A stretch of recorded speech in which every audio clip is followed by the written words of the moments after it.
This is Killer Innovations, a show about ideas, creativity, and how you can innovate. Welcome to the Innovator's Garage, where you learn to create your next game-changing killer innovation. Welcome to Killer Innovations. I am back here in Silicon Valley for a couple of meetings, but thought I'd sit down and do a quick show.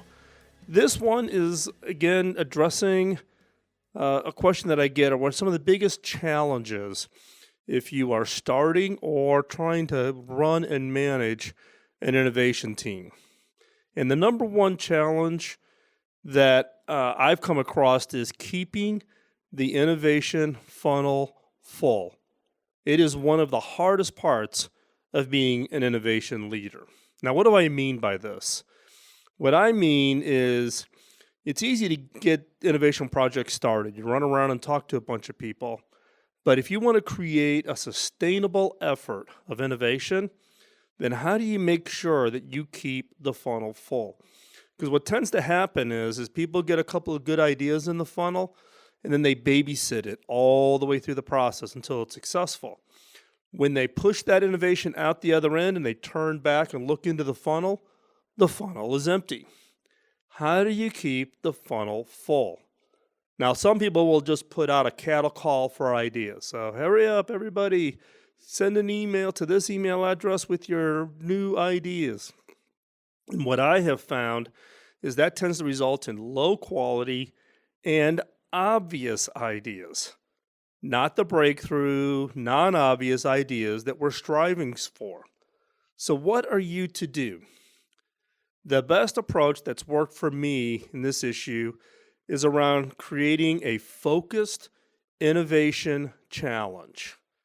Now, what is an innovation challenge?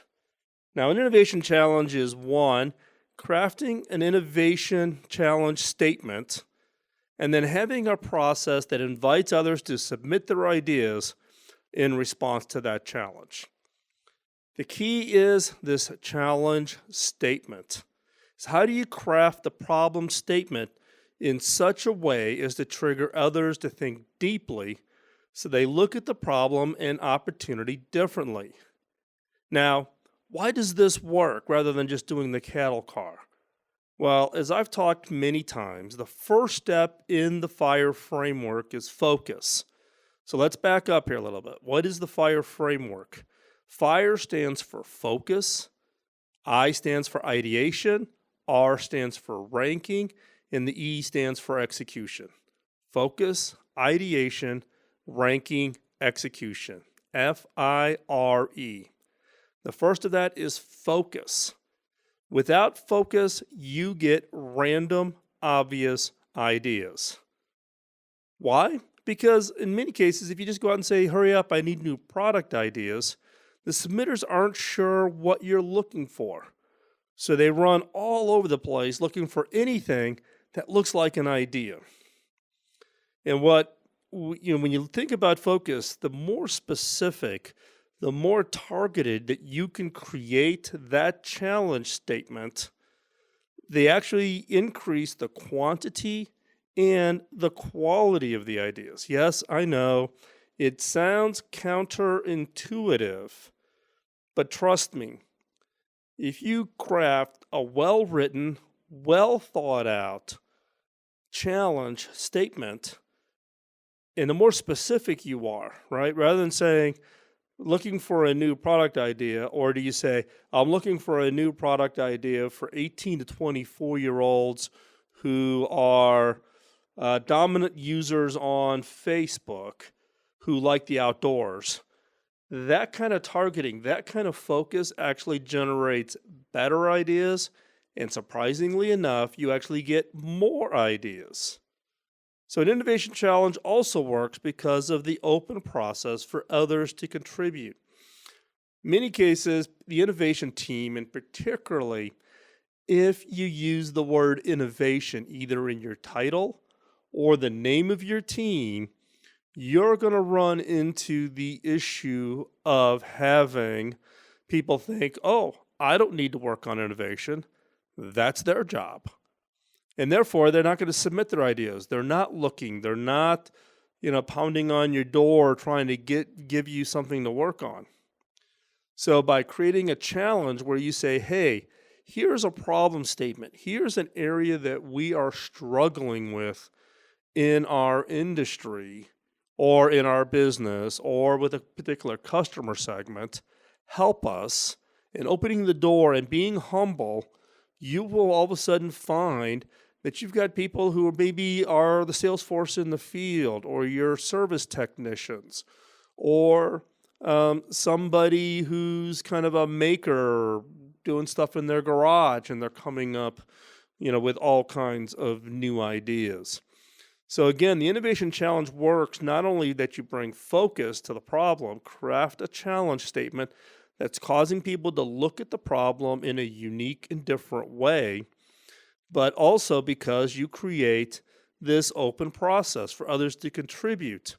You get there, you open the door and say, come in, help me fill my innovation funnel. And let's face it, the wisdom of the crowd is always more powerful than the wisdom of one. Let me say that again, because this is important. The wisdom of the crowd is always more powerful than the wisdom of one. Don't think you're the smartest person in the room, or don't even think that your team's the smartest team. We all have areas of expertise, but we also have areas in which we need outside perspective. Never forget, innovation is a team sport, not an individual sport. I love, today or recently, we're in the middle of award season. We're coming up into the end of the calendar year, big trade shows, the first of the year. Everybody's running around with the top 25 most creative people, the top 50 innovation of the year, the 25 most influential people. Now, all those are good, and they're good for recognition, because we all need to be recognized. But let's not lose mind of the fact that innovation is a team sport. And so the question is how do you use the power of the crowd to help fill your funnel with breakthrough, game-changing ideas? How do you do that? How do you fill those game-changing ideas? Well, that is what we're going to talk about the rest of today's show. The challenge statement by itself doesn't completely get you there. So what I'm going to share with you is really answering the question of how to create an innovation challenge. What are the actual steps to go through the process of defining the challenge, creating the process, finding and promoting the challenge, getting a broad set of participants to contribute those ideas and bring them in such that you can have a continual process of filling your innovation funnel. Because trust me, and I've learned this many times, and I keep kicking myself to say, why do you always have to relearn this exercise all over again? Soon as you let your innovation funnel go dry, it is incredibly hard to get it full and to get that flywheel going again.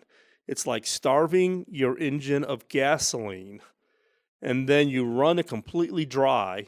Then you got to get gasoline back in it. You got to prime the carburetor. You got to get the engine going again. It's a pain to get started. Same happens if you let your innovation funnel go empty. So the fact is if you're an innovation leader and your challenge is to create a sustainable innovation, your number one priority is to keep that innovation funnel full. Never, ever let it go dry, and create a process that's constantly filling the tank. And trust me, after your initial cycle of that, it's hard to sustain filling that funnel. It's an ongoing, day-to-day process that someone needs to do to make sure your funnel does not go dry. And this is what we're going to talk about today. The challenge being is, how do you keep the innovation funnel? The best way I've known to do is to create an innovation challenge. And I want to let you in on how I create innovation challenges and how you can use innovation challenges to keep your funnel full. So we're going to take a quick commercial break. So stay right there. When we come back from this break, I'm going to share with you my thoughts on how to create an innovation challenge. In the meantime, if you want to become part of the conversation and continue the discussions around this or other innovation topics, hop on over to theinnovators.community. It's a free online community. We post and have regular conversations around this and other topics. You don't want to miss it. It's free. And as a listener, hop on over theinnovators.community and become part of the conversation. And with that, we're going to be right back to Killer Innovations on the BizTalk Radio Network.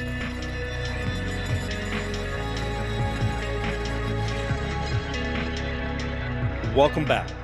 The first step in creating an innovation challenge is to what? Define the challenge.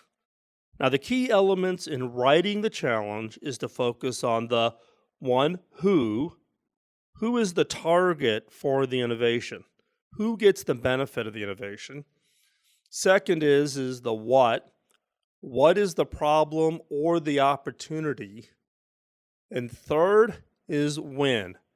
When will this challenge be realized? When will this project emerge? What is the goal line for when you need to have this problem solved by? So again, who is the target for the innovation? The what is the problem or opportunity? And third, when. When will the challenge be realized? When will it be solved? When will the catastrophe happen if we don't do something? Clearly delineate a length of time as the goal line. You have to have it done before whatever that timeline is. But what's the one thing that it is not in this challenge of these key elements? The who, what, when. But what is not in there is the how. How do we craft the innovation? And a good challenge does not contain the how. That's what the participants in the challenge are being asked to innovate.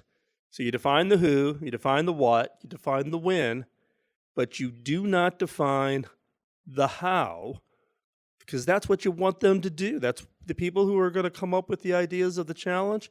They're defining the how.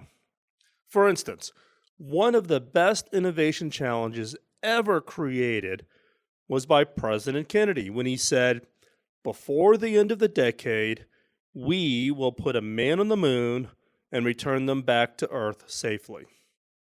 Let me say that again. Before the end of the decade, we will put a man on the moon and return them back to Earth safely. This is the challenge that started the space race between the United States and Russia, culminating in Neil Armstrong stepping on the moon. Now, who's the who? Well, the who in this case is we. It was the United States and its citizens. We will put a man on the moon.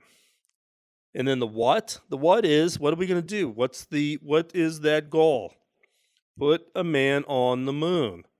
Now, there was a parallel to that, which was, but also, in order to say we succeeded, we had to return them back to Earth safely. Not too many people sign up for a one-way trip to the moon. And then when? Before the end of the decade.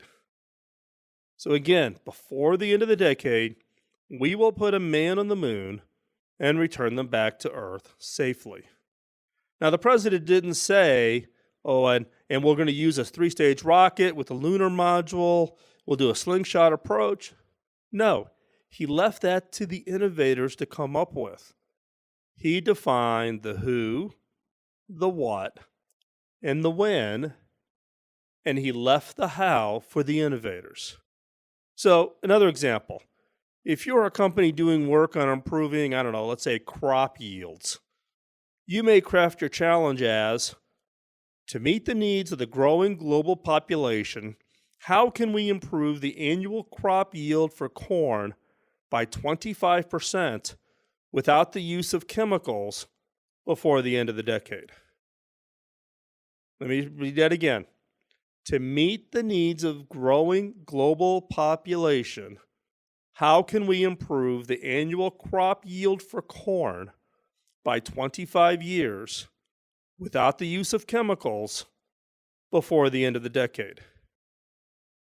Now, I'm pretty sure you can pick out the who, what, and when. But I've also thrown in a new element, and that new element is a constraint.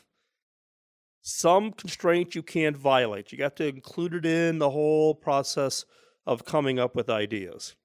In this case, the constraint in this innovation challenge is, quote, without the use of chemicals. You'll find that the smart use of constraints will actually improve the quality and impact from the ideas submitted. If I just said improve crop yield, then it could be, throw down all these chemicals, kill all these weeds, kill all these bugs.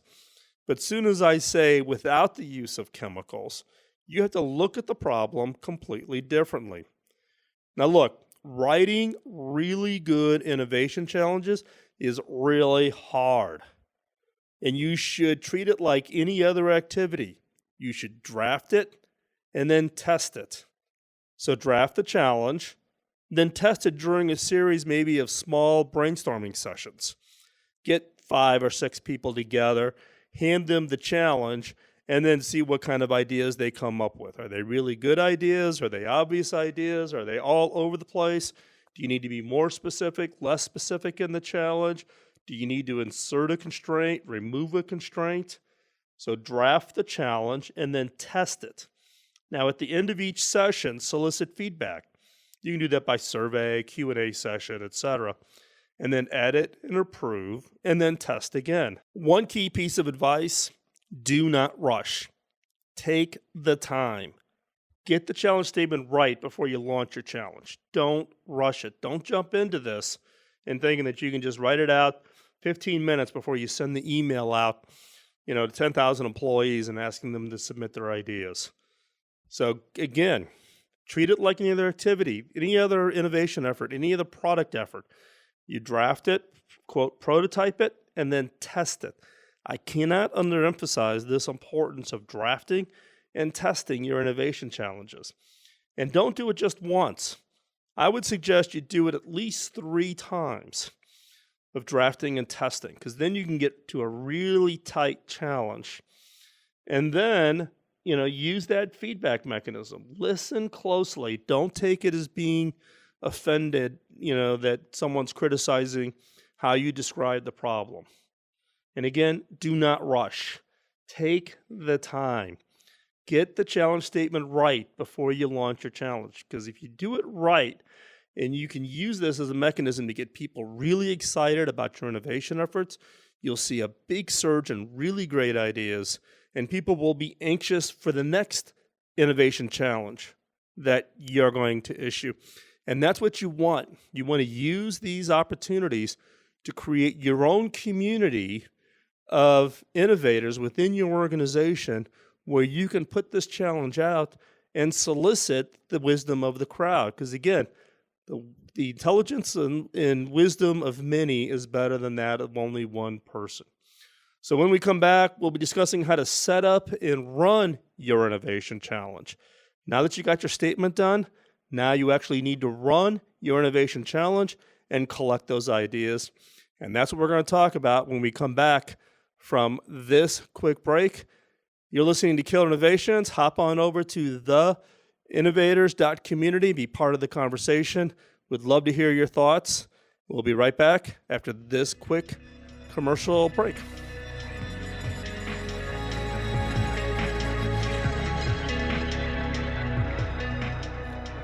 Welcome back.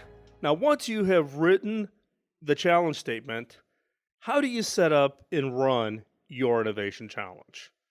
You've got your problem statement, you've created the challenge statement for people to respond to, but how do you actually run the challenge? Do you just blast it out in an email?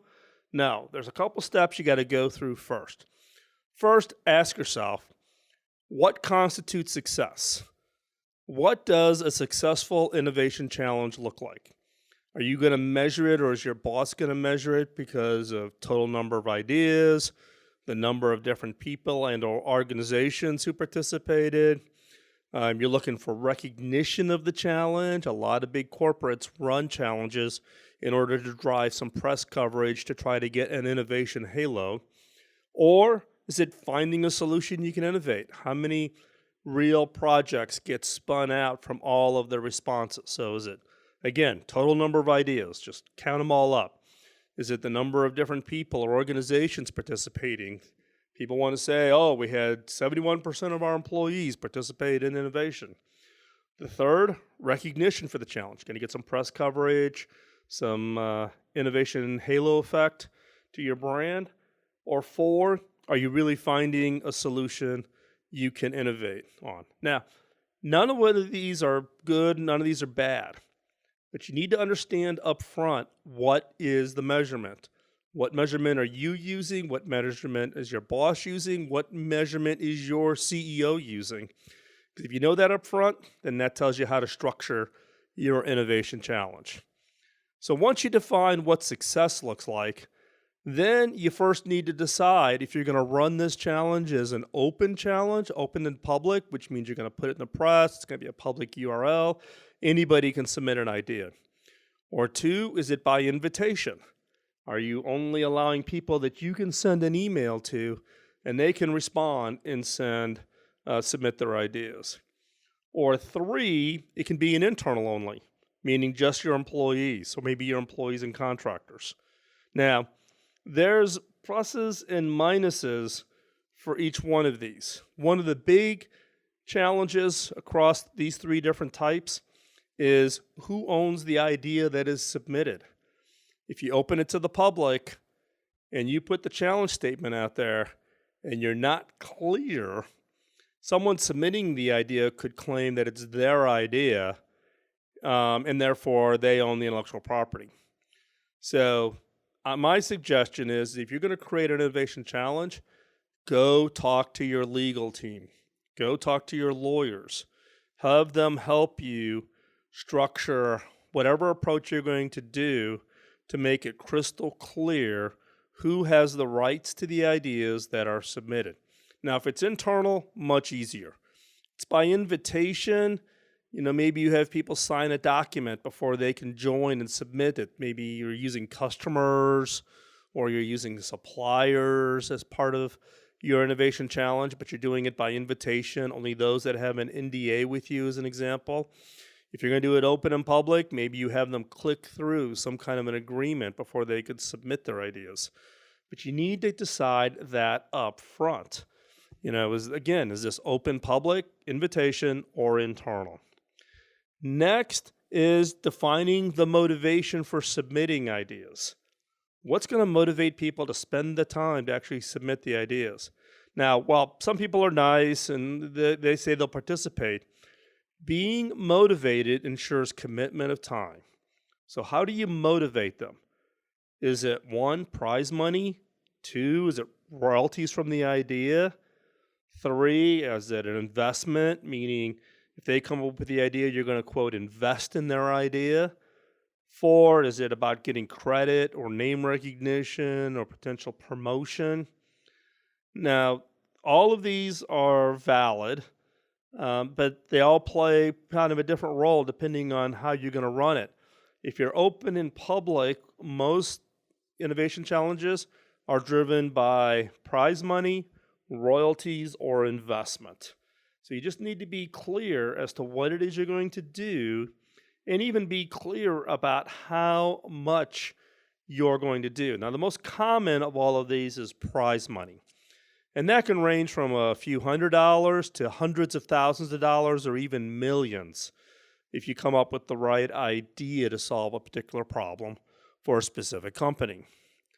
So again, you just need to be clear, right? What constitutes success? How are you going to define how you're going to run it? Open, invitation, internal. How are you going to motivate them? Prize money, royalties, investment, etc. Right? So the key here now is you've set up and kind of thought through those elements, and you've got your innovation challenge. Now you need to decide on who you are targeting to submit the ideas. Since you've defined the motivation, you've defined how you're going to run it, you define how you're structuring it, how do you go find those people who will respond to that and give you ideas, right? And from that standpoint is when you define it and you define that it's going to run for 30 days and you're targeting these kinds of people that you want to have submit the ideas, then you got to promote it, right? So maybe you run it for 60 days and you're targeting, consumers who, live in a certain region of the country, who have 2 kids in the house, type of a target. Once you've defined who that target is, then you got to go find them and then you got to promote it. Now, just simply saying promote it sounds easy, doesn't it? It's not. It is really hard. There are so many innovation challenges going on. It is hard to get above the noise. So ask yourself, where do you potential contributors hang out? Do they hang out on Facebook or Twitter or LinkedIn or industry associations? Promote it there. Maybe you go to the press if you're trying to solve a social innovation challenge. Maybe it's you're looking for challenges to solve the opiate epidemic. Put that in the press. Press love those kinds of stories. They'll promote it. You'll get more people involved. Or 3, get the support of others to spread it across their networks, right? And for example, if you're going to run an innovation challenge and you're opening it up to the public, drop a note. Drop a note to me, or just join yourself. Hop on over to theinnovators.community and promote your innovation competition there, your innovation challenge. Theinnovators.community, or you can just send it to me at phil@killerinnovations.com, and we'll put it up on the community of innovators and encourage them to participate in your challenge. So you can either find out where they hang out, use the press, or get other people who've got followers or networks and get them to promote it. But key here is don't give up. During the entire time of the challenge, you will need to be nonstop promoting it if you have any hope of securing enough ideas. The key here is make a big deal of the best ideas. They will encourage others to submit the next time. So call out people who submitted the best ideas. Call out the person who wrote the best description of their idea. And then key here is keep every idea. As I've said many times, the difference between a good idea and a great idea is rarely the idea, it's the timing. And if innovation challenges will be part of your long-term strategy to fill your funnel, then keep a regular schedule. You can do an annual challenge, a quarterly challenge, whatever. So submitters can plan that there's an annual challenge. The Air Force does this. They have an annual innovation challenge for the U.S. Air Force. Test and experiment with internal challenges first, then go external. Secure top-level support. This requires support from your entire organization, your CEO down. So what's your next step? Don't just sit there and listen to me talking about it. Go do your first innovation challenge. And I would love to hear how your innovation challenge goes, or how do we promote it for you, help you get more ideas. So again, hop on over to theinnovators.community. It's a free community. You can sign up for free, and you can post about your innovation challenge there and see if the community will respond and give you some great ideas. So check that out. Don't go anywhere. When we come back, we've got a new question that we're going to pose as part of the 5 minutes to new ideas. These are questions that are designed to cause you to think differently about your own innovations or your organization's innovations and how you may be able to take that innovation idea to the next level. So don't go anywhere. You want to listen to this next episode of 5 minutes to new ideas. We'll be right back after this quick commercial break. You're listening to Killer Innovations on the BizTalk Radio Network.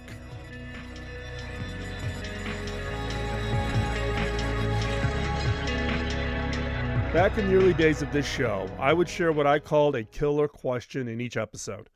These questions were designed to be used in your personal, team, or organization's innovation efforts. Now, based on feedback from listeners just like you, we've decided to bring it back with some improvements. Each episode of the Killer Innovations has a segment that I'm now calling 5 Minutes to New Ideas. It's designed for the creative mind looking for that next great idea. Each episode will challenge you to think differently about yourself, your business, and your products and services by asking unique, funny, and sometimes crazy questions. These questions are designed to force you to look beyond the obvious and to uncover ideas and opportunities you never before considered. So, get out your notebook and be ready to uncover that game-changing idea. Here is 5 minutes to new ideas.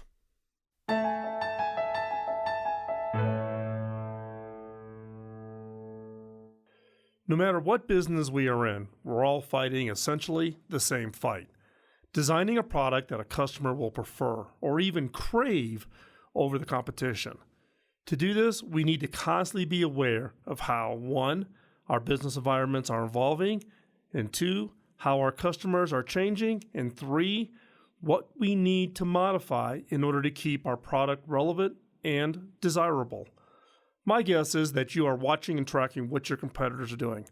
And that's good, or even great, but not sufficient. You can't just look at your competitors to get a sense of how you are faring in the global business space. To win, you need to take the time and look at other businesses, other industries that have similar key elements in common with you. I've spent my entire career in the tech industry, and for my other industry, I found the airline industry endlessly fascinating.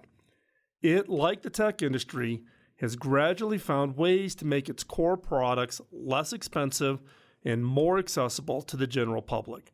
However, in return, their customers have had to accept a vast reduction in services and expectations. It's an interesting seesaw between what the customer truly wants and what they are willing to give up in order to get it. In the center are the core essentials. A safe, convenient flight at a low fare. Everything else falls away in relevance, as long as that core criteria is met. What is the core criteria for your business? What are the fundamentals that have been in place in order to maintain an ongoing and happy relationship between you and your customer? Suppose you were the head of operations at a megachurch, perhaps Chicago's Willow Creek or Joel Osteen's church in Houston.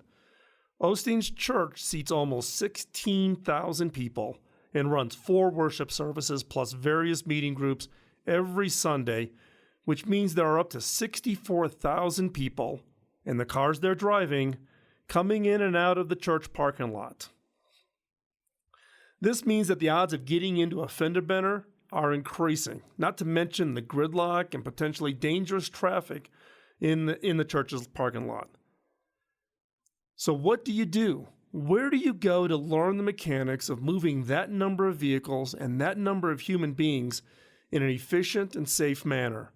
Now, you could go observe how traffic and parking is done at your local mall, or maybe the Sunday football game. If you're truly serious about solving this problem, you go to Disney Academy at Walt Disney World. Now, entertaining legions of small children with animatronic animals and teacup rides doesn't have much in common with preaching about God, but 60 years of crowd management has made Disney operations the undisputed champion of event control and coordination. By working with Disney, these churches could learn a few things about integrating their system of traffic flow and parking. Fender benders would go down, customer satisfaction would go up, and everybody would be happier. To learn and be inspired by others, ask yourself, what industries are analogous to ours, and what can we learn from them? Warning, this is much harder than it sounds. You need to dig deep, asking yourself what industries or businesses that are unrelated to yours are dealing with issues similar to yours.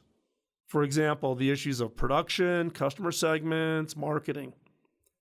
Next, what are the lessons learned in terms of the push and pull between where those businesses are succeeding and where they are failing? And also ask yourself, what are some of the non-business examples with similar issues to you? Is there an NGO? Is there a nonprofit that has kind of similar challenges that you do? Take a look at them.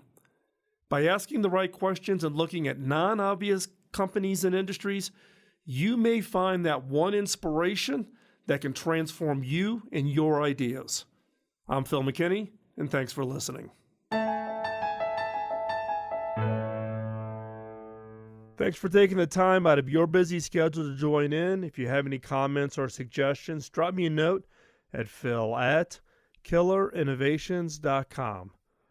Beyond this show, I write about my personal experiences of being in the innovation game for the last 2 decades. Topics include innovation, creativity, culture, team building, metrics, frustrations, leadership, and how to win. You can find that content over at philmckinney.com. You can also find out information about my book, Beyond the Obvious, including extensive excerpts over at beyondtheobvious.com. You can find hardcover, digital, and audio versions of my book on Amazon or wherever you get your books from. Now, the reason I started this show back in 2005 was to pay back my early mentor. My first mentor, Bob Davis, invested an immense amount of time in training and coaching me, which had a major impact on my career. When I went back and asked him how I could pay him back, he laughed and said I couldn't. I had to pay it forward. If I could ask for a favor, could you help me pay it forward? How? 1, by giving us a rating wherever you get your podcast, as that helps spread the word. And 2, by telling others about the show. If you want to be part of the conversation between the shows, I hang out in the Innovators community on Slack. The Innovators community is a private community of vetted innovators who help each other succeed. Check it out at theinnovators.community. This episode of Killer Innovations was produced by the Innovators Network. You can find the show notes and the entire show catalog going back to 2005 at killerinnovations.com. I'll talk to you next week, and in the meantime, go out and change the world with your killer innovation. Bye-bye.